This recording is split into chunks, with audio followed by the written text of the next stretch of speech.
வணக்கம் மக்களே, சற்றுமுன் கிடைத்த மிக முக்கிய தகவல் ஒன்றை பார்க்க போகிறோம். திமுகவா அதிமுகவா? பிரேமலதா நடத்தும் பேரம், சீனியர்கள் விலகல், திடீர் தகவல். இந்த ஒரு தகவலை பற்றி தான் நாம் பார்க்க போகிறோம். தகவலை பார்ப்பதற்கு முன்னதாக நீங்கள் நம்மளுடைய சேனலுக்கு புதிய பார்வையாளர்களாக இருந்தீர்கள் என்றால் மறக்காமல் நம்மளுடைய சேனலை சப்ஸ்கிரைப் செய்து வைத்துக் கொள்ளுங்கள் மக்களே. கடந்த ஏப்ரல் 30ஆம் தேதி தேமுதிக பொதுக்குழு கூட்டம் அக்கட்சியின் பொதுச் செயலாளர் பிரேமலதா விஜயகாந்த் தலைமையில் தர்மபுரியில் நடைபெற்றது. இந்த பொதுக்குழுவில் மீண்டும் கட்சியின் பொதுச் செயலாளராக பிரேமலதா, பொருளாளராக எல்.கே. சுதீஷ், இளைஞர் அணி பொருளாளராக விஜயபிரபாகரன், தலைமை நிலை செயலாளராக பார்த்தசாரதி, துணை பொதுச் செயலாளராக செந்தில்குமார், ஆத்தூர் சுபா, சந்திரன், வழக்கறிஞர் பன்னீர்செல்வம் ஆகியோர் நியமிக்கப்பட்டனர். ஏற்கனவே இளைஞர் அணி செயலாளராக இருந்த முன்னாள் எம்.எல்.ஏ.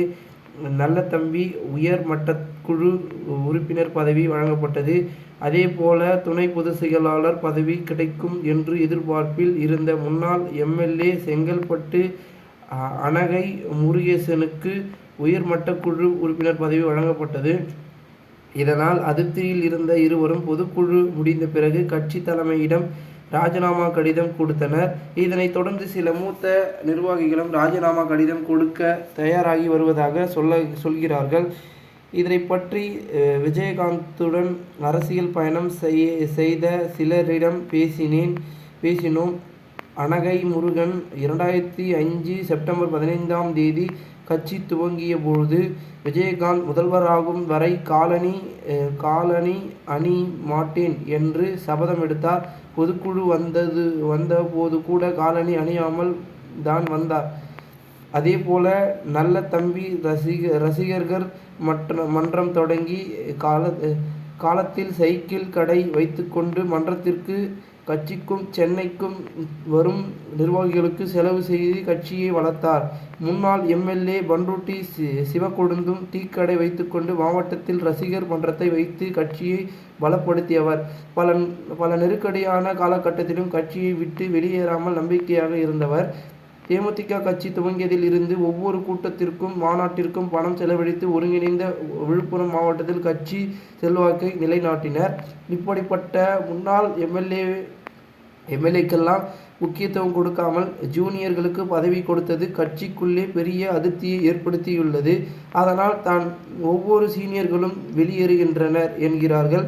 தேமுதிக தலைமைக்கு சீனியர்கள் கட்சியை விட்டு வெளியேறுவது ஒரு பக்கம் தலைவலியை ஏற்படுத்துகிறது என்றால், மற்றொரு பக்கம் கூட்டணி அமைவதில் பெரும் நெருக்கடி சந்தித்து வருகிறது என்கிறார்கள்.